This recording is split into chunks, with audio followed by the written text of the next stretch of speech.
היי, היום החלטתי לדבר איתכם על גמילה מחיתולים. אז איך בעצם מתחילים ואיך יודעים שהילד שלנו מוכן לגמילה? אני חושבת שנושא גמילה מחיתולים, כמו נושאים רבים, הוא נושא חינוכי בינינו לבין הילדים שלנו, ולכן עלינו ההורים לקבל את ההחלטה המושכלת ולהיות רציונליים ולהבין שהגיע הזמן, כל הסביבה מתאימה, הגיל שלו בסך הכל מתאים, הילד כבר יודע להתבטא, הוא יודע איפה נמצא השירותים, הוא יודע שהוא עושה פיפי, ולכן אנחנו יכולים סביב גיל 2 פלוס מינוס, כשהתקופה טובה, להחליט שהגיע הזמן להוריד לילד את החיתול. אז זה דבר ראשון. דבר שני, גמילה מחיתולים מבחינתי מתחילה הרבה לפני שהורדנו לילד את החיתול.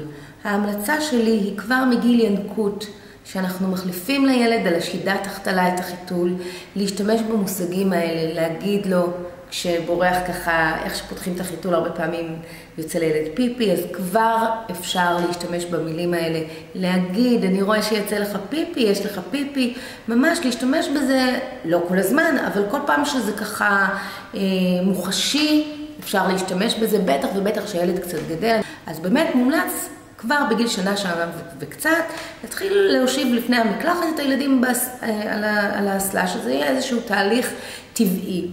ותתפלאו, מהר מאוד, הם גם יעשו לפעמים פיפי, יצא להם לפני המקלחת, זה תהליך ממש טבעי. ולכן עוד לפני שמתחילים להוריד לילד את החיתול, כבר אפשר לפני המקלחת להושיב אותו בשירותים, לאט לאט. חלקם יעשו וחלקם אף פעם לא, אבל זה יהיה נגיש. זה השלב השני.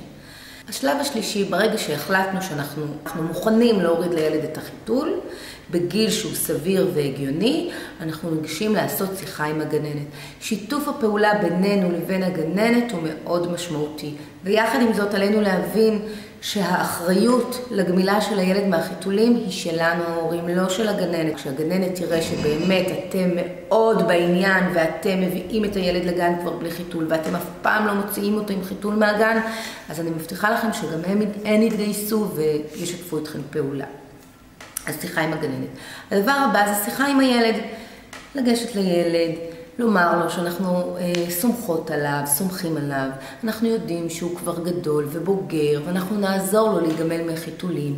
ממחר בבוקר אנחנו לא נשים יותר חיתול, ואנחנו ביחד נתמודד עם זה. אני ממליצה בכלל קודם כל להתחיל את הגמילה עכשיו, בחג הסוכות, באיזושהי חופשה, ואם אין חופשה אז בסוף שבוע בבית, שוב, במקום שהילד מרגיש בטוח, ואז להגיע איתו לגן. הרבה פעמים בגן הילד נרתע מהאסלה, מהסביבה, אפשר להיכנס איתו לשירותים, אתם ההורים, הדמות שהם מרגישים איתם הכי בטוחים, לגשת איתם לתוך השירותים, לנסות להושיב את הילד באסלה, להראות לגננת, לקרוא לה, להגיד לה, תראי איזה יופי, הוא יושב על האסלה, לעשות מזה משהו באמת ידידותי ונגיש. אז זה השלב הבא. השלב הנוסף הוא השלב הכי משמעותי, בעצם מה עושים, איך עושים את זה. הרי בהתחלה, ברוב המקרים, זה לא קורה לבד. אני לא מדברת על מקרים בהם הילד כבר ביקש, אמא אני רוצה לעשות פיפי בשירותים, אמא אני רוצה קקי. זה מקרים שהם לרוב חריגים. רוב המקרים אנחנו צריכים לעודד אותו ולדחוף אותו. אז מה אנחנו עושים? מורידים לילד את החיתול ופשוט עוזרים לו, לוקחים אותו יד ביד איתנו לשירותים, בסבלנות. זו עבודה. לוקחים אותו איתנו לשירותים, מושיבים אותו על האסלה, ממש כל חצי שעה, כל שעה, כל הורה בניסוי וטעייה יכול להבין בימים הראשונים כל כמה זמן כדאי ומומלץ לקחת את הילד לשירותים. אין מה לצפות מהילד להגיד, אמא יש לי פיפי. הם לא יגידו את זה בהתחלה, זה לוקח להם זמן עד שהתובנות והתחושה מתחברים. אנחנו אלה שצריכים להוביל אותם בתהליך הזה. לקחת את הילד כל חצי שעה, כל שעה וחצי, כל שעתיים לשירותים, להזכיר לו כל הזמן, לא לשאול, יש לך פיפי ואם הוא לא עונה, אז לא לקחת אותו. לא, הוא עדיין לא יודע לקשר, וגם אם הוא יודע לקשר, הוא לא יודע מה לעשות עם זה. בוא נהיה אנחנו אלה שעוזרים לו ולוקחים אותו לשירותים ומובילים אותו את הדרך. אז זה השלב הבא. ופספוסים הם דבר שהוא טבעי ובלתי אפשרי להימנע מזה. תהליך טבעי, וגם כשהילד מפספס הוא בעצם לומד על עצמו, על בשרו, ממש פשוטו כמשמעו, שזה לא ממש נעים לפספס ואפשר להתאפק. מה אנחנו עושים? התגובה שלנו היא מאוד מאוד חשובה. הרבה פעמים אני שומעת הורים כועסים, הורים חסרי סבלנות, וגם אם הם לא אומרים את זה, הם משדרים את זה לילד, אז אנחנו חייבים להבין שאנחנו חייבים לעשות עבודה עם עצמנו. זה טבעי שהילד יפספס. בואו נפרגן לו את הפספוס הזה, ויחד עם זאת לא נשדר לו מסר כפול. אין מה להגיד, גם לא לצעוק, אבל גם אין מה להגיד, לא נורא, לא נורא.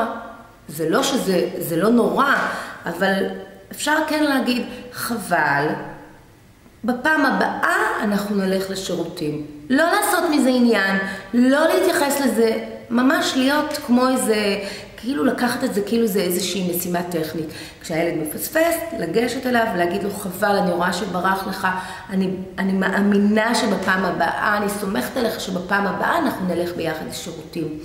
זה לא ציפיות גבוהות מדי, זה בסדר, לחבק אותו, להכיל אותו, ולהחליף לו את הבגדים בצורה לקונית, בצורה מאוד טכנית, להחליף לו את הבגדים ולהמשיך הלאה. אני מבטיחה לכם שכל הילדים נגמלים, לחלקם זה לוקח יום, יומיים, 3, שבוע, לחלקם קצת יותר, אבל מה שחשוב זה לא להתייאש.